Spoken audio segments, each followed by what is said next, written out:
Hi, I'm Thomas Bowles, Prince William County Agricultural Agent. Welcome to our video.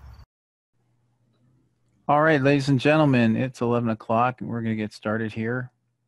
I'm Thomas Bowles, the Agriculture Agent here in Prince William County. Welcome to this week's edition of our weekly, or now bi-weekly classes on clean water and resilient trees. Nancy Berlin, our Master Gardener Coordinator, is going to introduce our speaker, Josh Clark. So I'll turn it over to Nancy.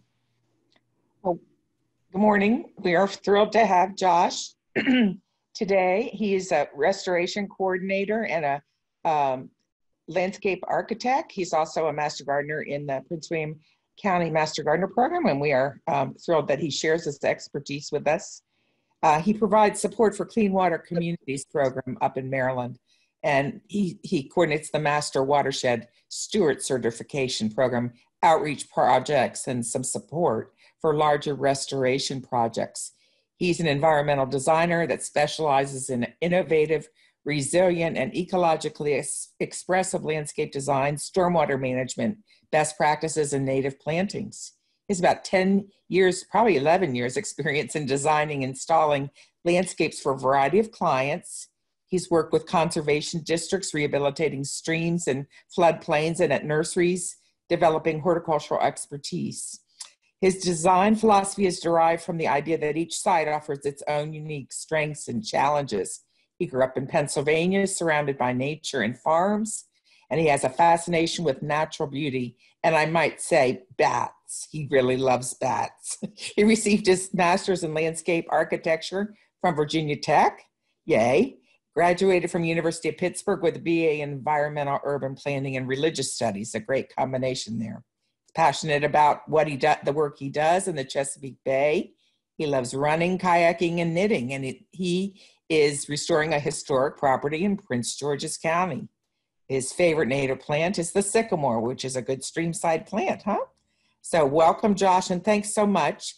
You will be receiving, as participants, an evaluation by email. Please click the link and complete that. That helps us a tremendous amount. And when you complete that, you will also receive a list of Josh's resilient trees. So please do that right as soon as you receive it. This will be videoed, recorded, and you can see it by the end of the week on our YouTube channel. Thanks for coming. Go ahead, Josh. Thanks, Nancy. As always, you give the best introductions. I'm just going to jump right in because I feel like this is a pretty big topic. As Nancy said, I'm a landscape architect and the restoration coordinator with Arundel County's Watershed Stewards Academy. And today I'm going to be discussing with you the importance of installing resilient trees in urban tree plantings. Today I've broken our conversation into about 4 parts that will frame the issues we're facing and why resilient trees in urban settings are so important. And I will also be using our REPLANT and Arundel program as a case study of these topics and a tool to tease out best installation practices to ensure successful tree plantings. I want to signpost right here this blue sycamore leaf. As Nancy said, sycamores are my favorite, but anytime you see this blue sycamore leaf, pay close attention as there will be some key takeaways shared. So first, I'd like to set the stage as to what is causing the need for resilient tree species, which is namely a changing climate. According to NASA, scientists attribute the global warming trend observed since the mid-20th century to human expansion of the greenhouse effect, which is warming that results when the atmosphere traps heat radiating from Earth towards space. Certain gases in the atmosphere block that heat from escaping and create a feedback loop for warming. And over the last century, the burning of fossil fuels like coal and oil has increased the concentration of atmospheric carbon dioxide. I think this graphic is pretty telling. It was 5 hurricanes back in September, all coming towards the United States at the same time, which was unprecedented. The consequences of climate change are difficult to predict, but some effects seem likely. A changing climate will affect the Chesapeake Bay region in 4 really specific ways. The first is rising seas. According to the Bay program, over the past century, bay waters have risen about 1 foot and are predicted to rise another 1.3 to 5.2 feet over the next 100 years, which is faster than the global average because the land in the bay is starting to sink due to a process called subsidence. This will also lead to some changes in salinity, which will affect our coastal wetlands and the ecology there. Another effect of climate change in the bay will be warming temperatures. According to the EPA, across the northeastern United States, the average temperatures rose about 2 degrees Fahrenheit between 1895 and 2011. And projections indicate warming of 4.5 to 10 degrees in the region by the 2080s. All of this kind of comes together and starts to affect our weather, as the last graphic I showed you showed. So extreme weather is definitely something we're going to be seeing a lot more of. Also, according to the EPA, between 1958 and 2012, the northeastern United States saw a more than 70% increase in the amount of rainfall measured during heavy precipitation events, more than any other region in the nation. Strong rain and snowstorms can damage crops, erode soil, and increase flooding, which is not good for our local waterways. So these climatic changes can alter the abundance and migration patterns of wildlife. The timing of leaf growth and flower blooms, for instance, has changed across the United States. North American birds, including the ducks, geese, and other waterfowl that spend the cold months in the bays, marshes, and wetlands, have shifted their wintering grounds northward and farther from the coast. Some data from the National Oceanic and Atmospheric Administration, NOAA, shows 60% of the Northeast major fish stocks have shifted toward colder northern waters since the mid-20th century. And key to this conversation today, animals are not the only ones moving. Trees are moving as well. So a little bit of background here. Trees are very stressed out. Here's a picture of my favorite, sycamore, suffering from anthracnose, which was a big deal this past year. And like the sycamore, many trees are already under a lot of stresses from invasive pests and diseases. And additional stresses could create major additional problems for individual trees and greatly change forests. Climate change is really going to start affecting all of those stressors. The Forest Service says one of the big uncertainties of the global climate change phenomena is what will happen to trees. Although some predict that increased carbon dioxide levels could increase growth, what really concerns scientists and forest managers are the effects that changes in mean and annual temperatures and precipitation patterns will have, not just on individual trees, but on forests and plant species distributions. So what does that mean? In a nutshell, trees are moving. Trees cope with stress in the only way they can. They start producing a lot more babies. Those seeds will travel, some by wind, some will roll downhill, some will get washed away, some will be buried through squirrels. But those that arrive in suitable places will sprout up and grow.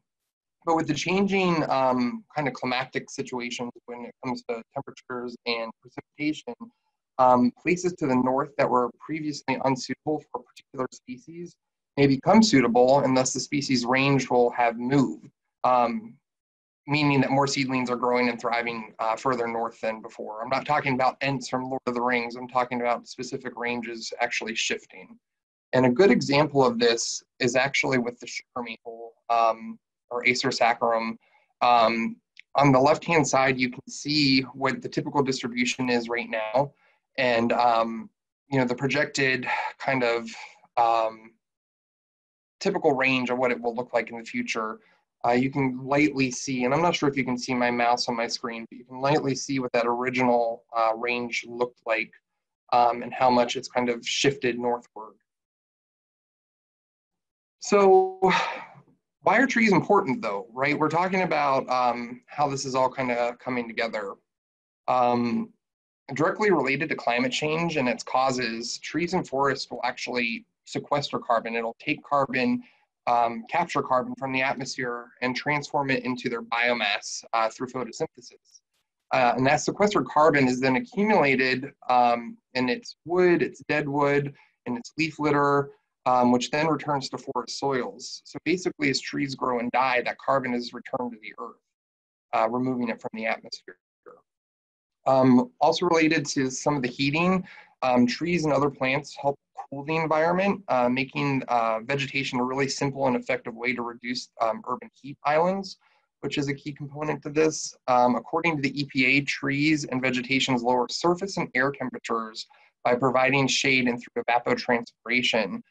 Shaded surfaces, for example, may be 20 to 45 degrees cooler than the peak temperatures of unshaded materials. And evapotranspiration alone, or in combination with that shading, can help reduce peak summer temperatures by 2 to 9 degrees Fahrenheit.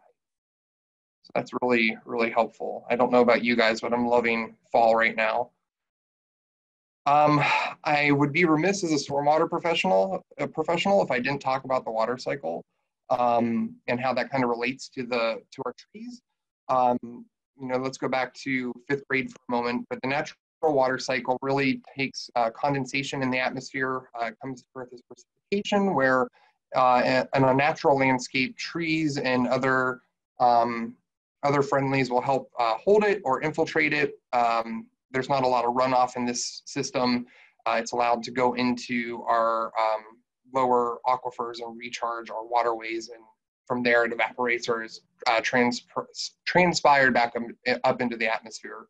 In an urban setting where there isn't a lot of trees or green space, but there is a lot of impervious surfaces or a lot of surfaces that don't allow water to infiltrate, a lot of our rain and precipitation will run over the surface of the land, at which point it will pick up pollutants and other debris and form what is known as stormwater runoff, which then goes directly into our waterways and causes a lot of harm there.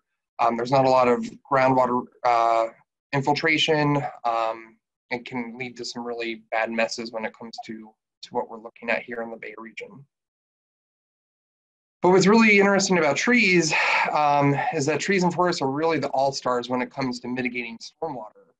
Like I said before, precipitation is held up by the tree's biomass, and that's not just like taken up by its roots, but even like the leaves and the branches above ground will hold some water during a rain event and slowly either transpire it back or let it evaporate.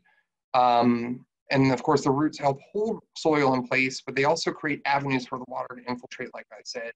And forested areas also work to cool stormwater that might have come from like heated impervious surfaces, which also then helps recharge our shallow aquifers. So as climate change and trees collide, there will be winners and losers, unfortunately, to put it that way. And for new plantings, it's extremely important to look at selecting trees based on climate resilience.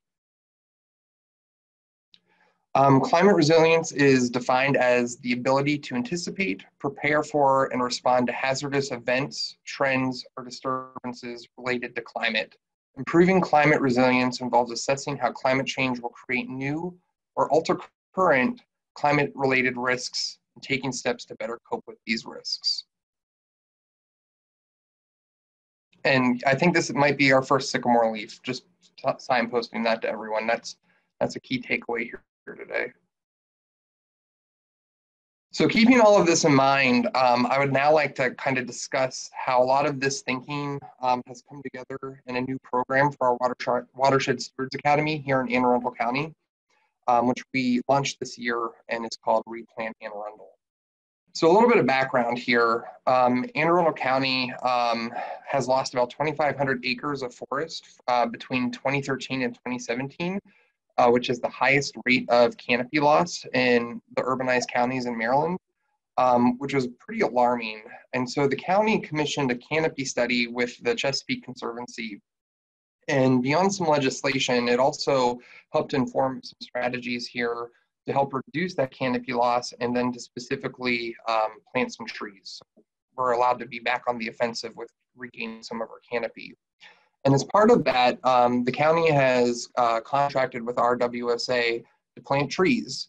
And that was pretty much all the direction they gave us back in about this time last year. And through that, we decided to call things Replant Anne Arundel. But interestingly enough, we did not have any sort of background with a tree planting program. So we dove in, we ended up conducting about 8 different interviews with local jurisdictions that did have a tree planting program, which ranged from nonprofits to governmental agencies to some professional tree services. And we were able to ask them about some of their philosophies about how they did things, and what logistics we should be looking at. And some key takeaways there were that outreach engagement were really key to really making sure that folks or residents that you're trying to reach were actually getting involved. Like any other BMP or practice we put into the ground, maintenance was a key concern. And then it also helped us to start to inform what is the best type of tree to plant. And I think this is getting to the crux of some of the stuff that we really wanted to talk about today. So out of our interviews and through the first few months of our program, we developed our proposed tree stock for our plantings. And what we called them are Goldilocks trees. And the reason we call them Goldilocks trees is because they're kind of in between the bare root whip or bare root seedlings and those big bound and burlap or B&B guys that you'll see on the larger construction sites. So our Goldilocks trees are typically at most a 5-gallon pot. They're about half an inch to an inch caliber and typically about 4 to 6 feet depending on their species. Some good things about this is that they're instant gratification. So folks who are planting them in their landscapes will actually see them and appreciate them, and it's a good first move. And kind of incumbent in this program is that it was to be very much volunteer driven. So when it came to designing the installations and then also installing the trees, we were going to be relying on volunteers as much as possible. So we wanted to make sure that the trees were small enough that volunteers could easily plant. Being directly tied to stormwater, we were, of course, interested in what kind of stormwater crediting we could get. And then we also wanted to ensure some survivability. When it comes to some of the stressors that plants get when they're being planted, these guys are a little bit on the smaller side, meaning that shock when it came to actually getting the roots disturbed and getting put into the ground was a little bit less than what you might see with a B&B tree. And then we really wanted to start thinking about what we would be planting. And from there, we started to really dive into resilient species. The development of our resilient species list really had its foundation in the Marylanders Plant Trees list that MD&R produces to encourage folks to plant trees. We added a few based off of our professional experience, and then that list was processed through the USDA Forest Service Climate Change Atlas's Modification Factors, or MODFACTS for short. This is going to be a little gobbledygook. I'll try to condense that down after I say what their kind of what their definition is here. But MODFACTS is a scoring system based on the available literature to gauge the effect of 9 biological and 12 disturbing components and modifying a species response to the DISTURB model, which is the Forest Service's modeled future suitable habitat, and SHIFT model, the Forest Service's likelihood of colonization for suitable habitat. So essentially, MODFACTS measures how trees will respond to disturbances, and how suitable habitat is changing, and how likely trees will move based on those disturbances and available new habitat. When MODFACTS measures how trees will respond to disturbances, how suitable habitat is changing, and how likely trees will move based on those disturbances and available new habitat. So it starts to measure basically if the tree can move and where it's going to move. So after our initial list was processed through MODFACTS, we then sent it to some industry folks. I think Nancy was involved with this, who we trusted. That included county foresters, horticulturalists, naturalists, some prominent landscape architects, and they were really able to vet and edit the list based on their experience. And then kind of the flip side to all of this, and just as important as that input, was once we kind of had that litmus test, we sent our list to our suppliers in our ecoregion so that we made sure that anything that we were proposing would actually be available for purchasing and planting in our region. So with that, I'm going to pull up my resilient species list. And as Nancy said, you'll have an opportunity to see this a little bit later. So don't worry about catching all of this, but I do want to signpost a few things here. Nancy, can everybody see this okay? I'm not sure how legible it is right now. Yeah, you will get this as a link, right? When we send out the evaluation. So just a few things to signpost here. We broke our list into two pieces. We have understory trees and we have canopy trees. And I will say, as you kind of work through all of this, you'll see each column. So we have the Latin name, we have the common name, we have mature height and mature spread. We have their solar requirements, we have their moisture requirements, we have the preferred soil types. We have some notes here too, which typically centers around their blooms and bloom times. And then we have an idea of what kind of visually interesting things the plant will do for you. A few things that I really want to point out here as I go down the list. The first one is right here with the Cornus florida, or the flowering dogwood. We don't have a lot of cultivars on this list. We definitely tried to keep these as straight native species as much as possible. But we also wanted to make sure that we were recommending and using trees that would be set up for success. So as some of you may remember, back in the 90s, there was a big anthracnose blight that went through and wiped out a lot of our dogwoods. But they found a stand of the native guys at Camp David, of all places, here in Maryland, that were kind of naturally resistant against that anthracnose blight. And so they were able to breed that resiliency into what this cultivar is, which is called Appalachian Spring. So that's definitely a dogwood genetic material that we'd like to get out there. So again, this first kind of grouping is the understory trees. One that you might be kind of surprised is not on this list is the redbud.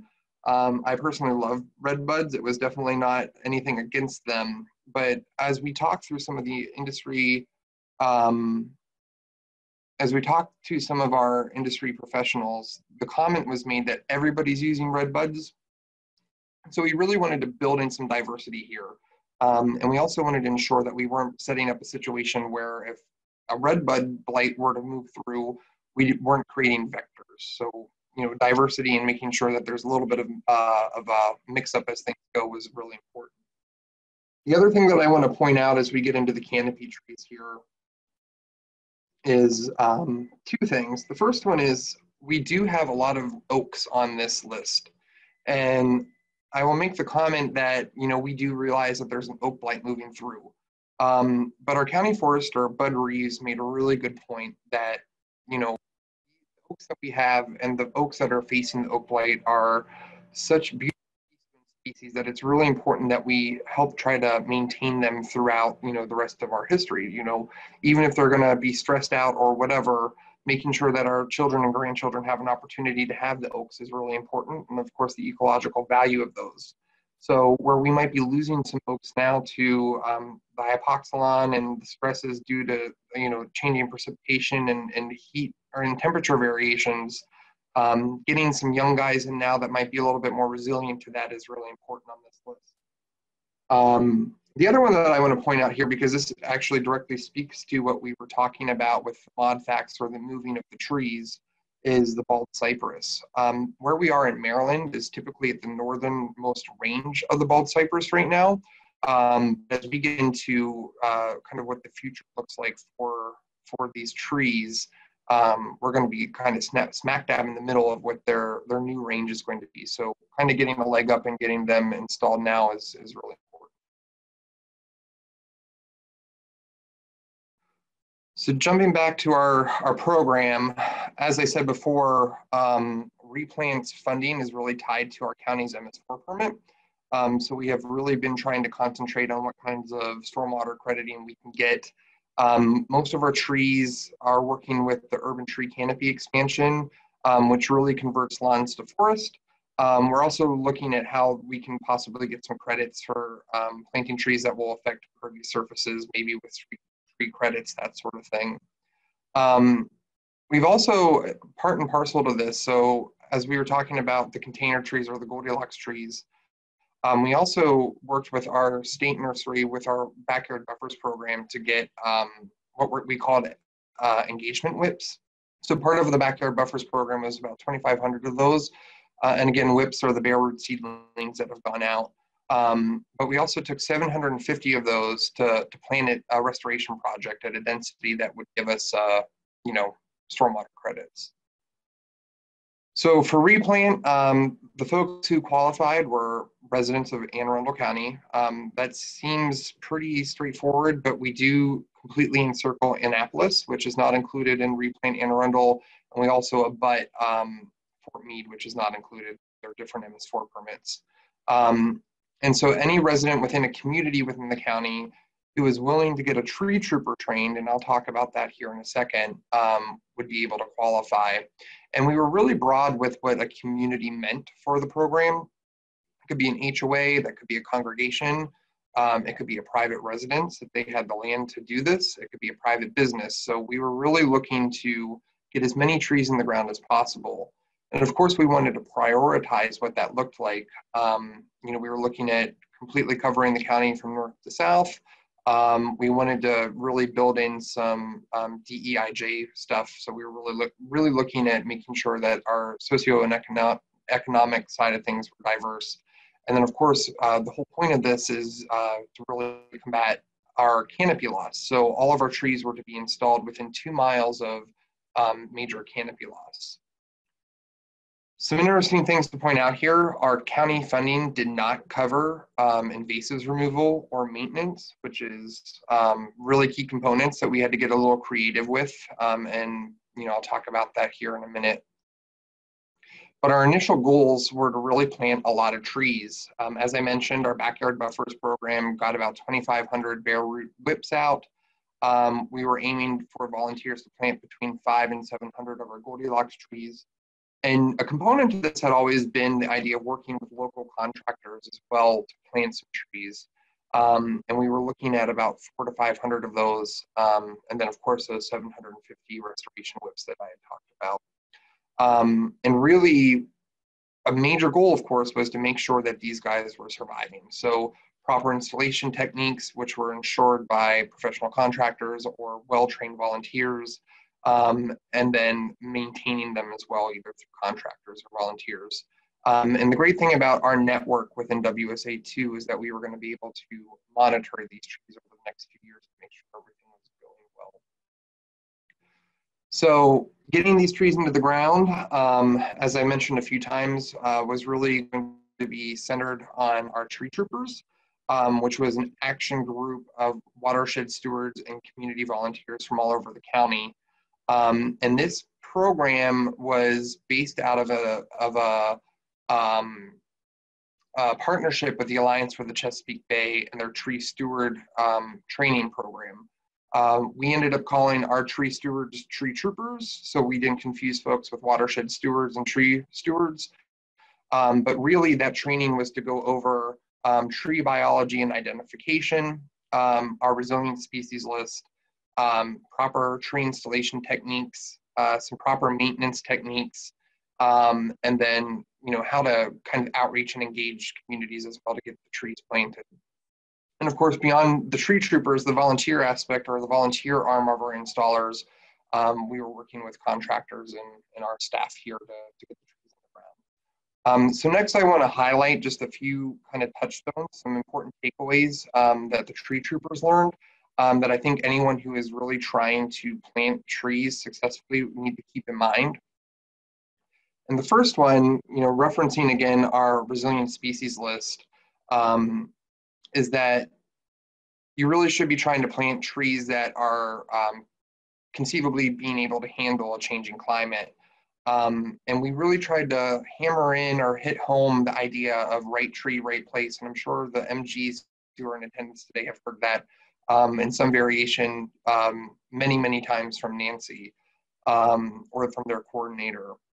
So our final iteration of the list, which as Nancy said, you'll be able to get after you fill out your form here, contains not only the species, like I said, but it also contains the site condition characteristics that anyone planting them should really keep in mind. And that goes with mature widths and heights, and then soil and solar requirements, everything we discussed.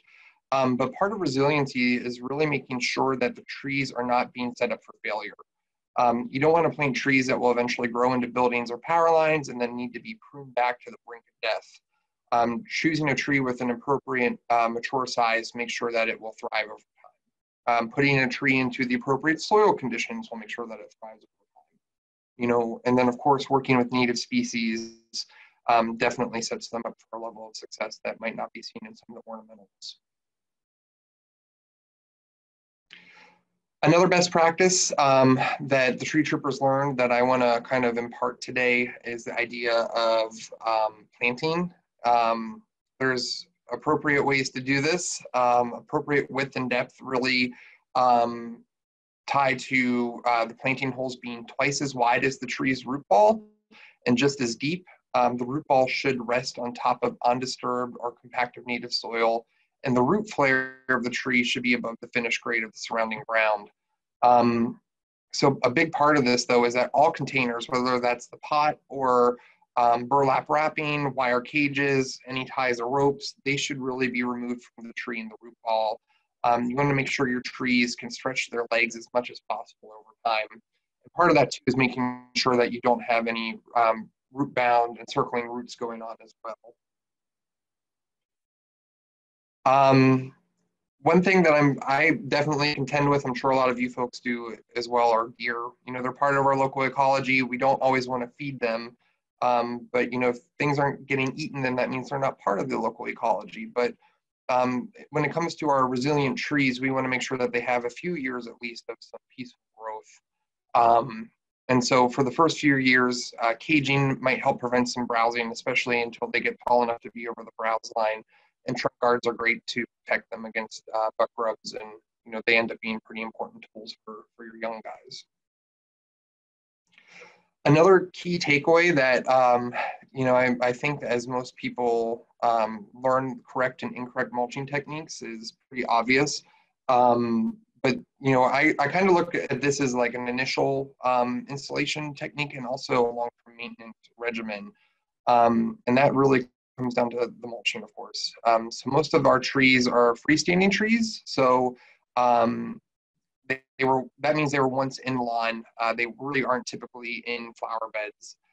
So with that, we recommend to mulch a wide ring extending about 3 to 6 feet out from the trunk, and each tree having about a depth of 2 to 3 inches of mulch around it. And that typically encompasses a young tree's drip line roots. Some other really key practices here is never pile mulch against the tree trunks. You really want to keep in mind the tree's root flare, and do this by pulling mulch back away from the trunk an inch or so. And as much of our organic mulches will decompose over time, so you might need to replenish that, and you know, from year to year, but you really don't want it to grow or get over about 4 inches in depth. Trees do a lot of breathing through their roots, so you don't want to smother them. And the point of mulch is to help keep weeds kind of tamped back, but also to keep moisture in the soil. So as that gets up against the root flare and up against the trunk, that can actually lead to fungal infections and rot that really is not good for the tree. The essence of this is we really do not want to see mulch volcanoes, which I'm sure is a term that most folks have heard about by now. Another kind of short-term installation and long-term watering maintenance regimen has to do with watering, and this is really a big deal. We really wanted to have our troopers make site selections for their trees that were based off of locations of hoses or ease of watering. And our tree troopers were directed to have their trees watered at planting and at these intervals. 1 to 2 weeks after planting, they should be watered daily. 3 to 12 weeks after planting, watering about every 2 to 3 days. Then after 12 weeks, water weekly until roots are established. And establishment usually means that the roots are, you know, just about the same size underground as they would be above ground. Some other recommendations to see here is that it's best to water based on caliper size. As I mentioned, a lot of our trees are around 1 inch, which means that during each irrigation, they were getting about 1 to 1.5 gallons. And this chart here is really helpful depending upon what kind of or what size tree you're putting them based on their caliper. will tell you how many gallons they need for each watering. So that was the plan. And as I'm sure as everyone kind of knows by now, well, you know what they say about best laid plans. COVID-19 completely changed what our program was going to look like. But like our trees, REPLANT had to be resilient. Our trooper training shifted to an online format. We still had 60 people apply. About 40 folks ended up being trained, and that resulted in about 30 planting projects. We had to shift our installations from being volunteer driven to being almost exclusively planted by contractors. And that the tree troopers still developed their projects, but contractors really did the dirty work. So even with COVID, and by the end of this first year with REPLANT, we will have accomplished quite a bit. We were still able to distribute about 2,500 of our backyard buffer whips in April, which was a welcome piece of normalcy for county residents. Our 750 restoration whips were over summered and are now gallon sized tree, which is pretty great to see them grow. And they're going to be planted via a contractor in a riparian restoration at Jug Bay's Wetlands Sanctuary here in county. And then this fall, we launched another program, which we called Groves of Gratitude, that provided residents with single trees or pre-designed grove packages, which were basically 3 to 5 trees that had specific characteristics like shade groves, edible groves, or pollinator groves. And Groves of Gratitude will actually be distributing about 500 trees in the next 2 weeks. The contractors will be planting almost 1,200 Goldilocks trees this fall. So that gets us to a grand total of about 5,000 trees, which is incredible. That's actually a little bit above and beyond what we had hoped for with the initial iteration of our goals. So to pull this all together, there's 2 really key takeaways that I want folks to keep in mind. Resilient species will be key to our future canopies in urban areas. And selecting species that will adapt to a changing climate will be essential to ensure we have all of the benefits trees give us over time. Anne Arundel County is in the coastal plain. Our species might not be the exact right fit for what you're going to face, but applying our lessons learned and the methodologies will help you develop your own resilient species list. And of course, we're always happy to help folks who might have questions with that. And beyond that, you know, picking the right species will be half the battle. Bringing to bear our tried and true installation best practices, like we just discussed, will be incredibly important. We really just want to make sure that all of these trees have the best foot forward, and you know, we are giving them the most, the best steps forward for success that we can as we put them in. So that pretty much ties up what I had to talk about today, and I'm assuming that folks are going to want to pull this back into questions. Is that right? Yeah, there are a couple questions in the chat. Leela asked about the leaf litter in a wooded area smothering the roots. And I attempted to answer that, but maybe you'd like to weigh in. Let me see if I can pull up the chat here. So leaf litter is kind of a natural situation, right? And when we think about how things are kind of recycled in a natural forest situation, you know, we're not talking about compaction. We're talking about it being kind of light and fluffy. Just the typical action of the breakdown should typically keep that off of that. So for the most part, the recommendation these days is really, if it's not on an impervious surface, let leaves lie where they fall. A lot of our critter friends will overwinter in those leaves. A lot of our pollinators, a lot of other folks need that leaf litter to kind of be in over the winter. I don't know if that answered the question here.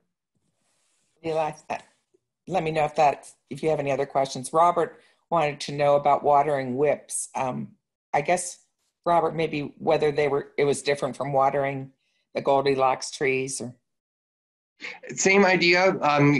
Really, when it comes down to matching the gallons to the caliper size, it equates to how much you're going to be soaking the roots, if that makes sense. So if you envision what the root ball looks like, you really want to make sure that the trees are getting enough water throughout throughout the week. And really that does depend on what precipitation looks like. You know, anytime you're getting less than half an inch to an inch of rain a week, you really should be irrigating your plants, especially when we're in drought. You know, that's something we don't think about, especially for the first year for new trees in the ground. So that's definitely something to keep in mind. So the whips are going to be less than a gallon, but it's definitely on that same schedule when it comes to the first couple weeks to the first 12 weeks, if that makes sense. Oh, thanks. Leela asked about stacking, raking the leaves into the woods, and I would say, yeah, but up to 2 feet maybe away from the tree, though. I mean, is that what you'd say, Josh? I would just keep in mind the drip line roots. It's hard to do in a forest, of course, but also keeping in mind that a lot of this year's leaves are going to be, like I said, kind of light and papery. They're going to blow around and kind of redistribute themselves anyway. You know, you can even consider moving your leaves into your planting beds to act as compost for the winter. You know, that's a good way to kind of keep that depth a little bit less. You can kind of put them in places where you want them, especially if you want a lawn that is a little bit more manicured and, you know, leafless. You can use the leaves themselves as a mulch over winter. So that might be an option as well. Okay. Let's see. Charles asked what accounts for the significant tree cover loss in the region. Was it new highways or impervious surface or what? Yeah, unfortunately, it was development for the most part. Anne Arundel County has done a pretty good job in the last year with developing some net loss legislation. The other thing that we are seeing and starting to track is the oak blight, actually. The county forester, Bud Reeves, who I mentioned a little bit ago, has worked with the county to develop an application to track that. So as we see the older trees going, we are starting to try to figure out how best to get in and do some new planting as well. Okay. So a couple people said their trees, some of their trees had died. So you're going to get that resilient tree list, and then you can always email the Master Gardener desk to get some recommendations too. Josh, there's a question about publication, maybe to keep how far away to plant from underground piping, roof lines, power lines. Virginia Tech has a publication on that, but maybe you could address that too. Yeah, the extension offices always have really great publications. I'd always recommend asking the experts there. There's also a really great book out from the National Fish and Wildlife Federation.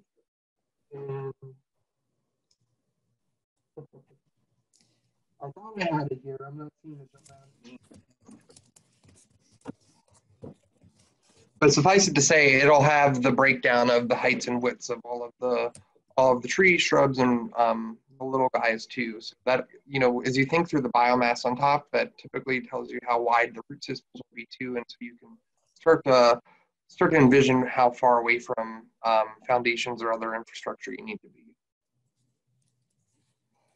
Okay. Let's see here. I'm trying to get the Blue Ridge Prism. I'm trying to put that in the chat box for removal of invasives.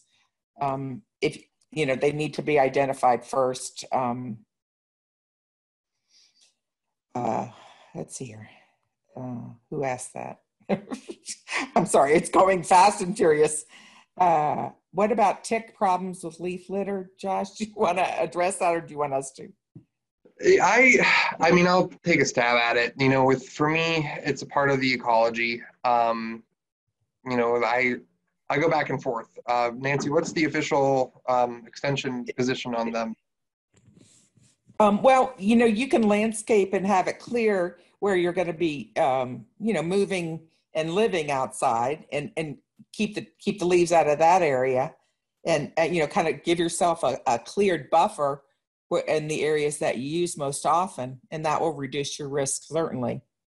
Wear repellent and socks, you know, tucked into your pants. or pants tucked into your socks rather.